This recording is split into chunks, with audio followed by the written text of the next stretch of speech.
Hey y'all, hope you had a great new year, fun holiday.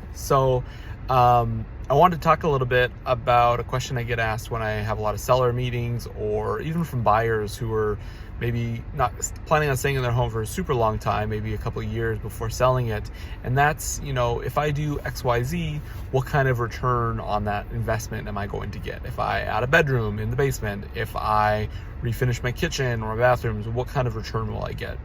And the answer is everyone's favorite is it depends. It depends on the renovation. It depends on your home.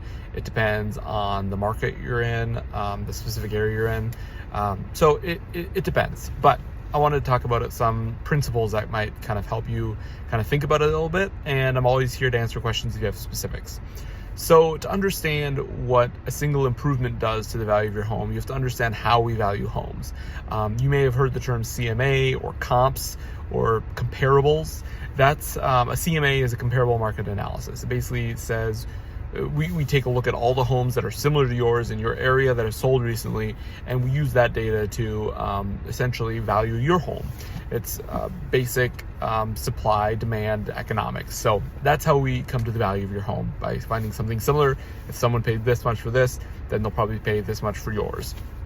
So when we do that, when you do a renovation, you are basically changing the comps for your home. So if you've got a 2-bedroom home in a neighborhood that also has a lot of 3 and 4 bedroom homes, then when you add a bedroom or two, maybe to your attic or to your basement or something, then you are changing the comps that we're now comparing your home to. Before, we used to compare them to 2-bedroom homes, but now we're going to look at 3 and 4 bedroom homes and compare it to those and use that data to price your home.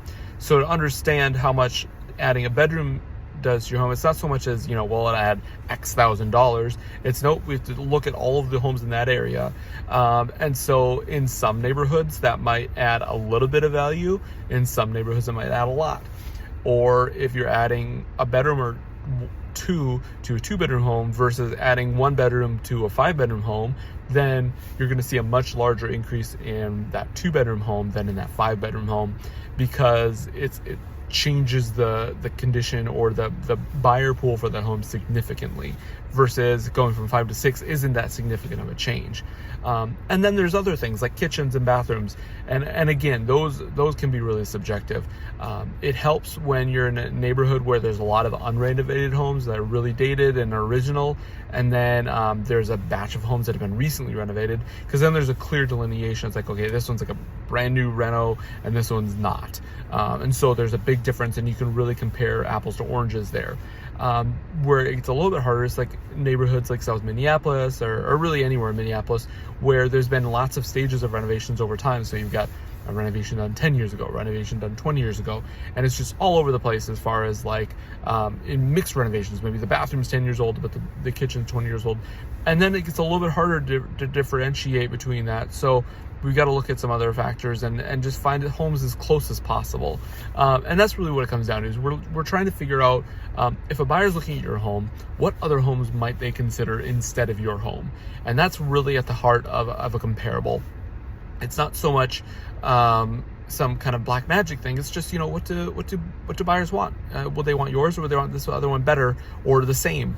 And we can then, if it's the same, then we can use that to influence it. And then we get into, splitting the differences of, comparing, square footage and that sort of thing. But at the heart of it, it's just, what's a good alternative to your home, and if we can get a bunch of those and we can use those data points to impact the price of your home. I hope that helps and sheds a little bit of light on it. If you've got specific questions, I'm always here to answer them. Pick up the phone, give me a call, or shoot me an email or a text. Always happy to chat. Anyways, have a good new year. Bye-bye.